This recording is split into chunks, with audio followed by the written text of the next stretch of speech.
Modern History, Chapter 3, Part 2. The rise of the powerful class of manufacturers had an important impact on Indian administration and its policies. The interest of this class in the empire was very different from that of the East India Company. It did not gain from monopolization of the export of Indian handicrafts or the direct appropriation of the Indian revenues. As this class grew in number and strength and political influence, it began to attack the trade monopoly of the company. Since the profits of this class came from manufacturing and not from trading, it wanted to encourage not imports of manufacturers from India but exports of its own product to India, as well as imports of raw materials like raw cotton from India. In 1769, the British industrialists compelled the company by law to export every year British manufacturers amounting to be over 380,000 pounds, even though it suffered a loss on the transaction. In 1793, they forced the company to grant them the use of 3,000 tons of its shipping every year to carry their goods. Exports of British cotton goods to the east, mostly to India, increased from 156 pounds in 1794 to nearly 110,000 pounds in 1813, that is, by nearly 700 times. But this increase was not enough to satisfy the wild hopes of the Lancashire manufacturers, who began to actively search for ways and means of promoting the export of their products to India. As R.C. Dutt pointed out later in 1901 in his famous work, The Economic History of India, the effort of the Parliamentary Select Committee of 1812 was to discover how the Indian manufacturers could be replaced by British manufacturers and how British industries could be promoted at the expense of Indian industries. The British manufacturers looked upon the East India Company, its monopoly of Eastern trade, and its methods of exploitation in India through control of India's revenues and export trade, to be the chief obstacles in the fulfillment of their dreams. Between 1793 and 1813, they launched a powerful campaign against the company and commercial privileges, and finally succeeded in 1813 in abolishing its monopoly of Indian trade. With this event, a new phase in the Britain's economic relations with India began. Agricultural India was to be made an economic colony of industrial England. The government of India now followed the policy of free trade and unrestricted entry of British goods. Indian handicrafts were exposed to the fierce and unequal competition of the machine-made products of Britain and faced extinction. India had to admit British goods free at nominal or tariff rates.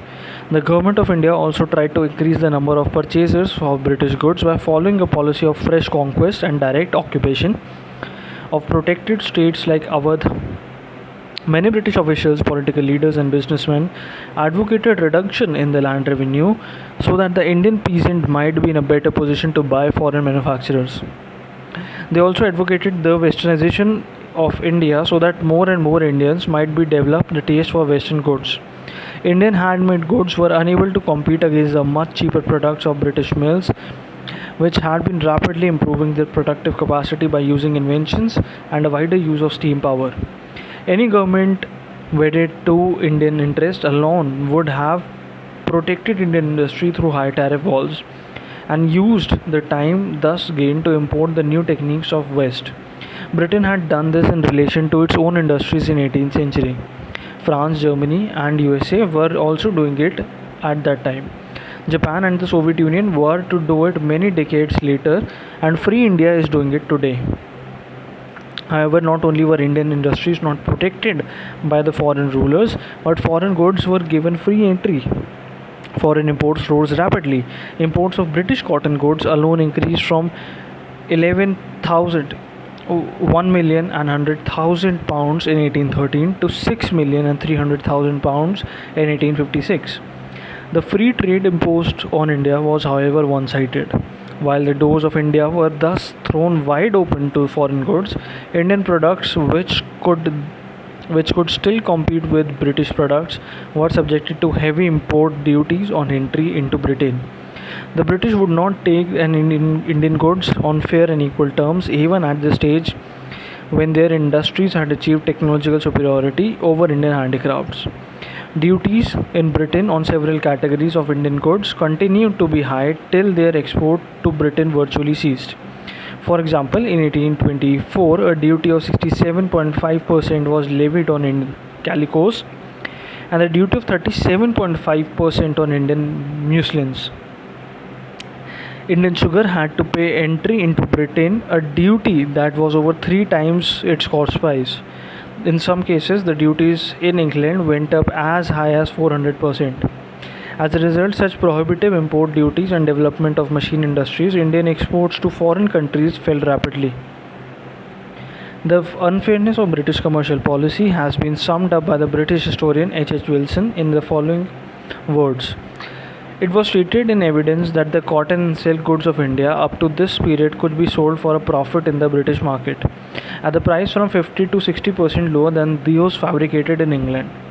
It consequently became necessary to protect the latter by duties of 70 to 80% on their value or by positive prohibition. Had this not been the case, had not such a prohibitory duties and decrees existed, the mills of the Paisley and the Manchester would have been stopped in their outset and could scarcely have been again set in motion, even by the power of steam. They were created by the sacrifice of Indian manufacturer. Had India been independent, she would have retaliated, would have imposed preventive duties upon British goods, and would thus have preserved her own productive industry from annihilation. This act of self-defense was not permitted her. She was at the mercy of the stranger. British goods were forced upon her without paying any duty, and foreign manufacturers employed the arm of political injustice to keep down the ultimately strangle a competitor with whom he could not have contended on equal terms. Instead of exporting manufacturers, India was now forced to export raw materials like raw cotton and raw silk, which British industries needed urgently, and plantation products like indigo and tea, and food grains, which were in short supply in Britain. In 1856, India exported 4,300,000 pounds worth of raw cotton, only 810,000 pounds worth of cotton manufacturers, and 2,900,000 pounds worth of food grains, 1,730,000 worth of indigo, and 770,000 worth of raw silk. The British also promoted the sale of Indian opium in China, even though Chinese put a ban on it because its poisonous and other harmful effects. But the trade yielded large profits to British merchants and fat revenues to the company-controlled administration in India. Interestingly, though, the import of opium into Britain was strictly banned.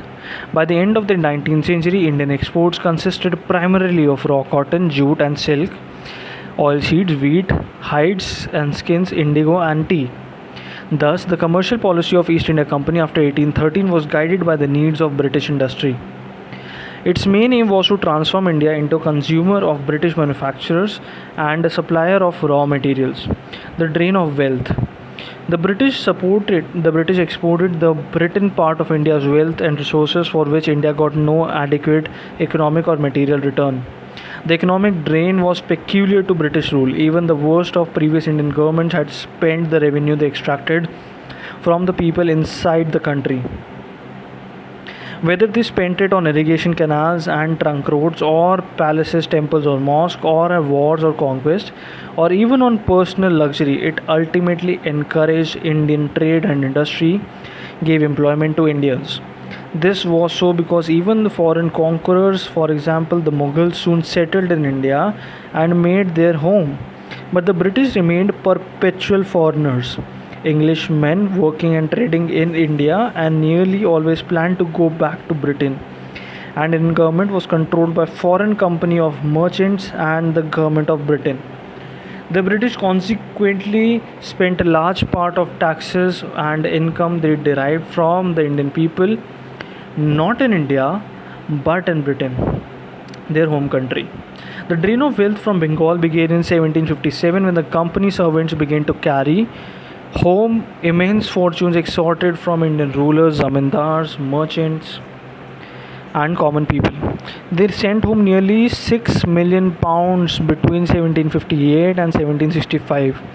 This amount was more than 4 times of the total land revenue collection of Nawab of Bengal in 1765. This amount of drain did not include the trading profits of the company, which were often no less illegally derived. In 1765, the company acquired the Diwani of Bengal and thus gained control over the revenues. The company, even more than its servants, soon directly organized the drain.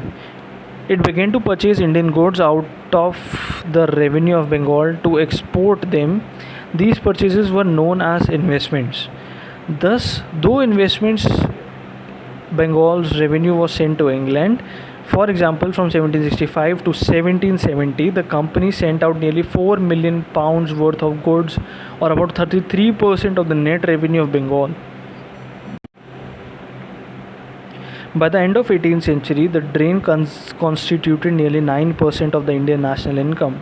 The actual drain was even more, as a large part of the salaries and other incomes of English officials and the trading fortunes of English merchants also found their way into England. The drain took the form of an excess of India's exports over imports, for which India got no return. While the exact amount of annual drain has not been calculated so far, and historians differ on the quantum, the fact that the drain, at least from 1787 to 1757 to 1857, was widely accepted by British officials.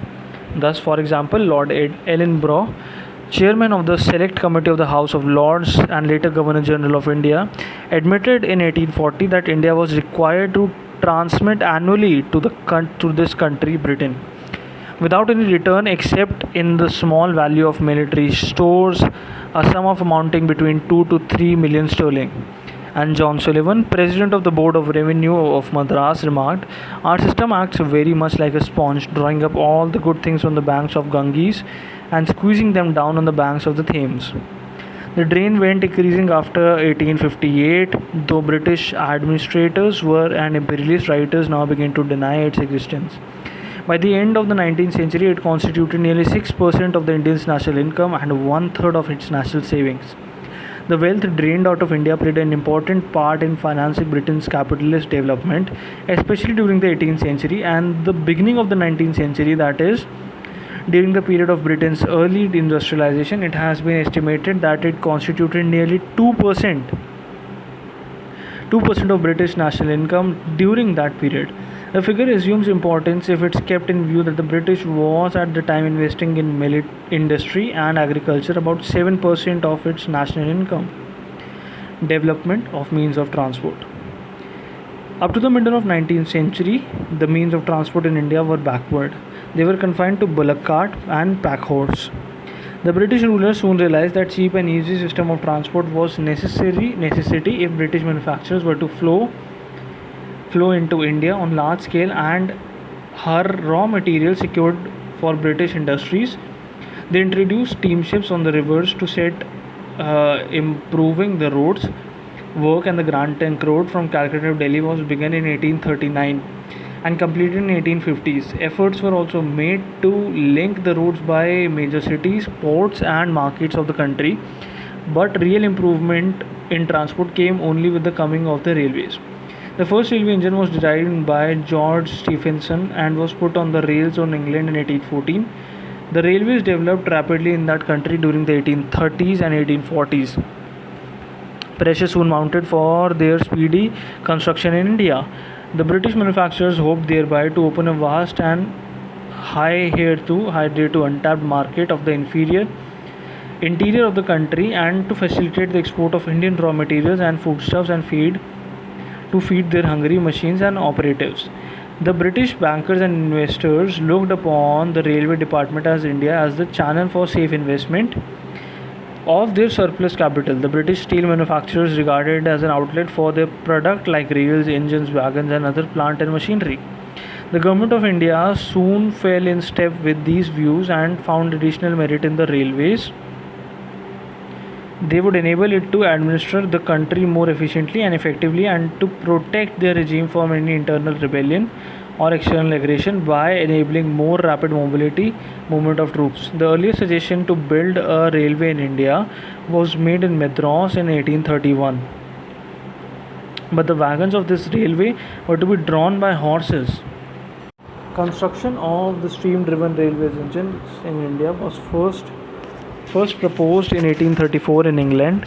It was given a strong political support by England's railway promoters, financiers, and mercantile houses trading in India and textile manufacturers. It was decided that the Indian railways were to be constructed and operated by private companies, which were guaranteed a minimum of 5% return on their capital by the Government of India. The first railway like running from Bombay to Thana was opened to traffic in 1853. Lord Dalhousie, who became Governor General of India in 1849, was an ardent advocate of rapid railway and construction. In a famous note written in 1853, he laid down an extensive program of railway development. He proposed a network of 4 main truck lines which would link the interior of the county with big ports and industry, connect the different parts of the country. By the end of 1869, more than 6,000 kilometers of railway had been built by the guaranteed companies, but this system was not proved very costly and slow. So in 1869, the Government of India decided to build a new railways as state enterprises, but the speed of railway extension still did not satisfy officials in India and businessmen in Britain. After 1880, railways were built through a private enterprise as well as through state agency. By 1905, nearly 45,000 kilometers of railways had been built. Their important aspects of the development of Indian railways should be kept in view. Firstly, nearly the entire amount of over 350 crores of rupees invested in them was provided by British investors.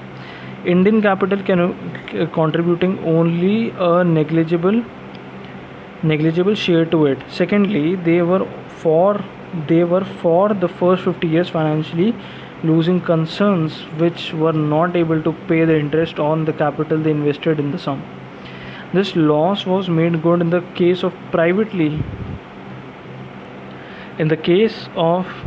guaranteed a fixed return on the capital invested. While the interest rate in Britain is in 1850s, it was about 3%. The guaranteed return was an attractive 5% week, 5% per day. Thirdly, in the planning, construction and management and economic and political development, and her people were not kept in the forefront. On the contrary, the primary consideration was to serve the economic, political and military interest of the Britain imperialism in India. The railway lines were laid primarily in view with the linking of India's raw material producing areas in the interior of ports of export. The needs of Indian industries regarding their markets and their sources of raw materials and their materials were neglected. Moreover, the railway rates were fixed in a manner where imports and exports and to intimate exports and to discriminate against the internal movement of the goods. Several railway lines in Burma and northwestern India were built at high cost to serve the British Imperial.